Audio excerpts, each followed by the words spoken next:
एक बार की बात है। रात का समय था। सीमा नाम की एक लड़की अपनी स्कूटी पर तेजी से घर की ओर चली जा रही थी। आज तो बहुत लेट हो गया ऑफिस में। माँ बहुत गुस्सा करेगी आज तो। मुझे और तेजी से घर जाना होगा।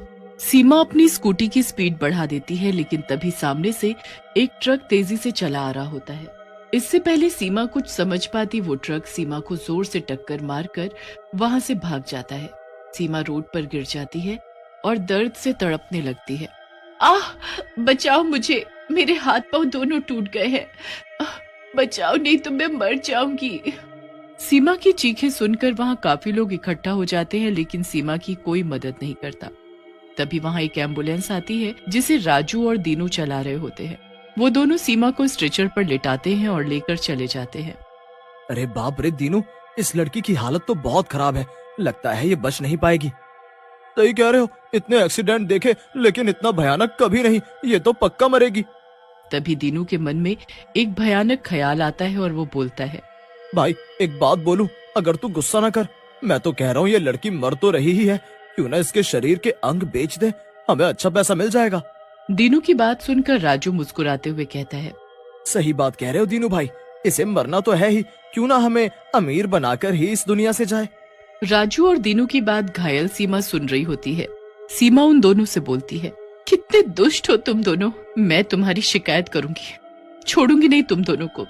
सीमा की बात सुनकर दीनू हंसते हुए बोलता है, मरने वाली है लेकिन अकड़ नहीं जा रही, किससे शिकायत करेगी, तू तो वैसे ही मरने वाली है।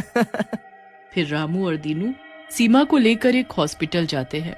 वहां अफरोज नाम का एक डॉक्टर बैठा होता है। उन दोनों को देखकर अफरोज बहुत खुश होता है। आओ मेरे जोकरों, क्या लाए हो, इसके अंग निकालने हैं।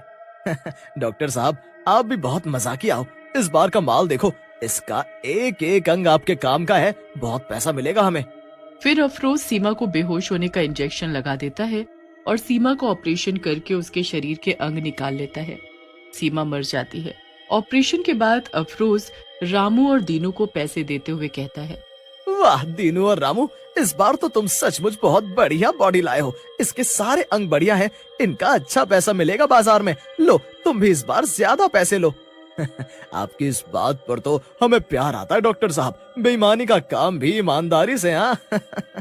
फिर दीनू और रामू सीमा की लाश को उठाते हैं और जंगल की ओर निकल पड़ते हैं ताकि उसकी लाश को ठिकाने लगा सके। वो जा ही रहे होते हैं कि तभी गाड़ी एक सुनसान जगह पर जाकर बंद हो जाती है।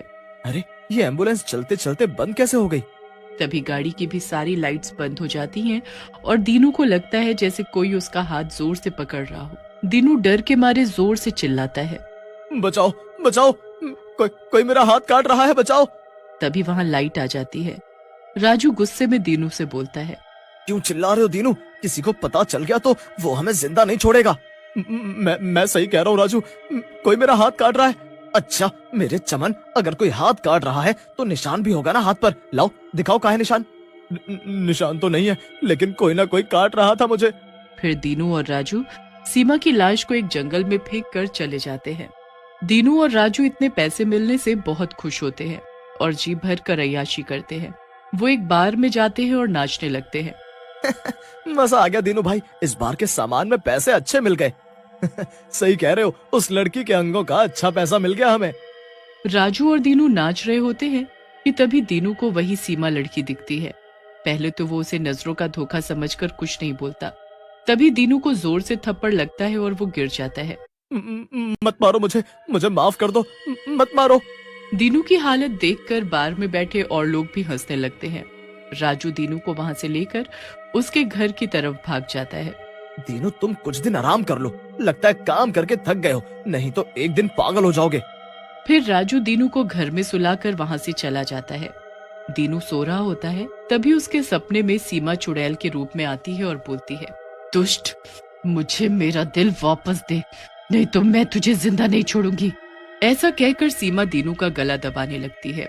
दीनू उठ जाता है, लेकिन उसे कोई नहीं दिखता। अगले दिन वो रात की सारी घटना राजू को बताता है, जिसे सुनकर राजू भी घबरा जाता है।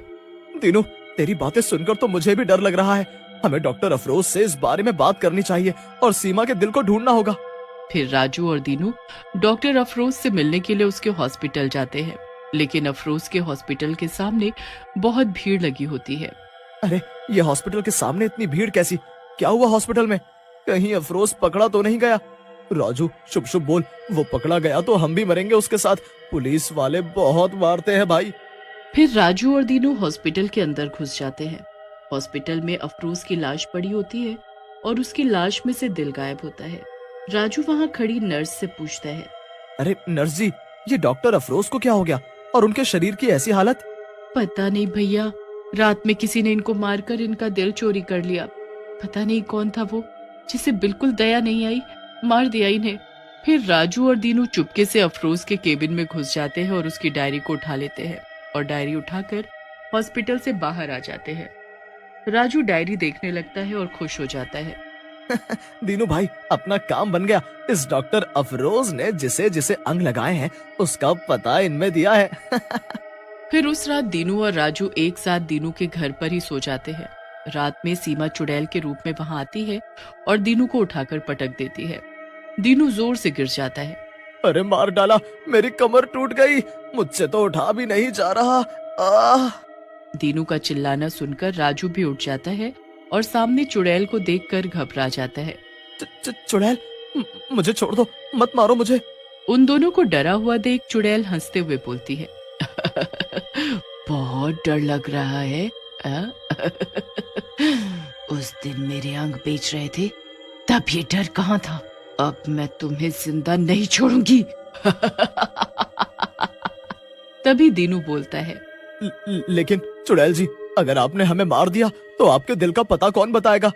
दीनू की बात सुनकर चुड़ैल बोलती है, तुम्हें अगर पता है कहाँ है मेरा दिल तो मुझे वहां ले चलो, मैं तुम्हारी जान बख्श दूंगी। मुझे मेरा दिल वापस चाहिए। फिर दीनू और राजू चुड़ैल को लेकर अफरोज की डायरी में लिखे पते पर चले जाते हैं। वहां एक छोटी बच्ची बेड पर बीमार लेटी होती है। राजू उसके माँ और बाप के पास जाता है। जी, अभी कुछ दिनों पहले यहाँ पर किसी का हार्ट ट्रांसप्लांट हुआ है। कौन है वो? लड़की के माँ बाप उस लड़की की तरफ इशारा कर बोलते हैं, जी मेरी बेटी अंजलि का हार्ट ट्रांसप्लांट हुआ है। भला हो उस लड़की का जिसने इसे अपना दिल दे दिया, नहीं तो मेरी प्यारी बच्ची मर जाती। तभी वहां चुड़ैल आ जाती है। चुड़ैल को देखकर लड़की के माता पिता घबरा जाते हैं। चुड़ैल लड़की के पास जाती है और उसे प्यार से छूते हुए बोलती है, अंजलि बेटी, तुम ठीक हो जाओगी, तुम चिंता मत करो, मेरे दिल की तुम्हें ज्यादा जरूरत है, अब ये दिल तुम्हारे पास ही रहेगा। ऐसा कहकर चुड़ैल उन दोनों की तरफ मुड़ती है और बोलती है, तुम दोनों ने बहुत गलत किया है, डॉक्टरी के पेशे को बदनाम किया है, तुम दोनों को इसकी सजा मिलनी चाहिए। ऐसा कहकर चुड़ैल दीनू और राजू को वहीं मार डालती है और अपने जादू से अंजलि को ठीक करके वहां से गायब हो जाती है।